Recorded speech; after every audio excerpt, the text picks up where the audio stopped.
तो आप सभी का स्वागत है। इस समय जिला मैनपुरी में हूँ। मैनपुरी का ब्लॉक सुल्तानगंज जिस वार्ड में हूँ, वार्ड नंबर 11 है और हमारे साथ बात करने के लिए उपस्थित हैं यहाँ से बांकीलाल साक्य जी, जिन्होंने पहले देश की सेवा करी 30 साल, उसके बाद अब राजनीति में कदम रखने वाले हैं।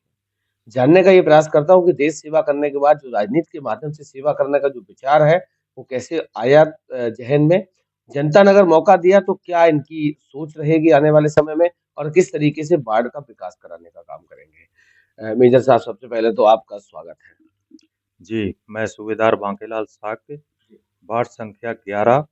मैं 11 वार्ड का उम्मीदवार हूँ और मैं 30 वर्ष सेना में सेवा करके अभी करीब 15 साल हमको रिटायर हो गए हैं और मैं चाहता हूँ कि सरकार की जो भी योजनाएँ हैं, अगर हमें जनता चुनती है, तो उन उन योजनाओं को ईमानदारी से जनता तक उन जो भी गवर्नमेंट की योजनाएँ हैं, उनको पहुँचाने का प्रयास करूँगा, ईमानदारी के साथ। जैसे मैंने सेना में नौकरी की है, ईमानदारी से, देशभक्ति के साथ, वैसे ही मैं यहाँ पर भी अपनी जो भी हमारी क्षेत्र की जनता है, जो भी अब सरकार हमें योजनाएँ देगी, मैं जनता तक उनको ईमानदारी से पहुँचाने का काम करूँगा। मेजर साहब एक सवाल आपसे है क्योंकि जब आपने देश की सेवा करी थी तो देश सेवा का भाव था।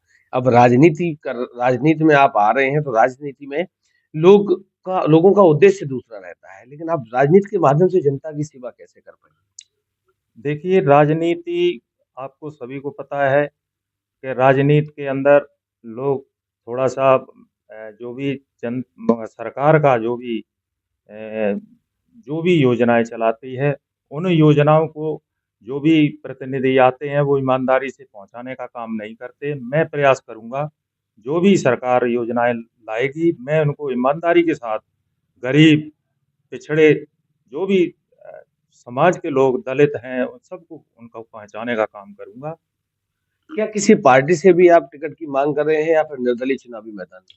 देखो, पहले मैं 11 वार्ड से एक बार चुनाव लड़ चुका हूँ निर्दलीय, उसमें भी हमें बहुत हमारे क्षेत्र की जनता ने बहुत ही अच्छा समर्थन दिया था। कुछ चंद वोटों से हम हारे थे और मैं इस बार हो सकता है किसी पार्टी से मैं प्रयास कर रहा हूँ, बसपा पार्टी से उम्मीदवारी के लिए मैं प्रयास कर रहा हूँ। अगर उससे टिकट मिली, तो मैं उससे लड़ूँगा। अगर उस पार्टी से हमें टिकट नहीं मिलता है, मैंने सपा से भी आग्रह किया है, अगर वो भी हमें अगर टिकट नहीं देते हैं, तो मैं निर्दलीय उम्मीदवार चुनाव लड़ने का प्रयास करूँगा। पिछली बार जो आप कह रहे हैं कि चंद वोटों से हम रह गए थे, क्या कमी महसूस की थी आप? कमी उस समय हम थोड़ा प्रचार भी नहीं कर पाए थे।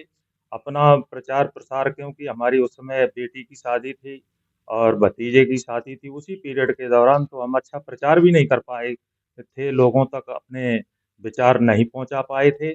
इसलिए कुछ वोटों से हम पिछड़ गए थे। वैसे हमें जनता ने बहुत अच्छा समर्थन दिया था और इस बार हम और प्रयास करेंगे, हो सकता है जनता हमें चुने, तो मैं ईमानदारी के साथ जैसे मैंने देश की सेवा की, वैसे ही जो भी पैसा गवर्नमेंट सरकार जो योजनाएँ चलाएगी, मैं जनता तक पहुँचाने का काम करूँगा।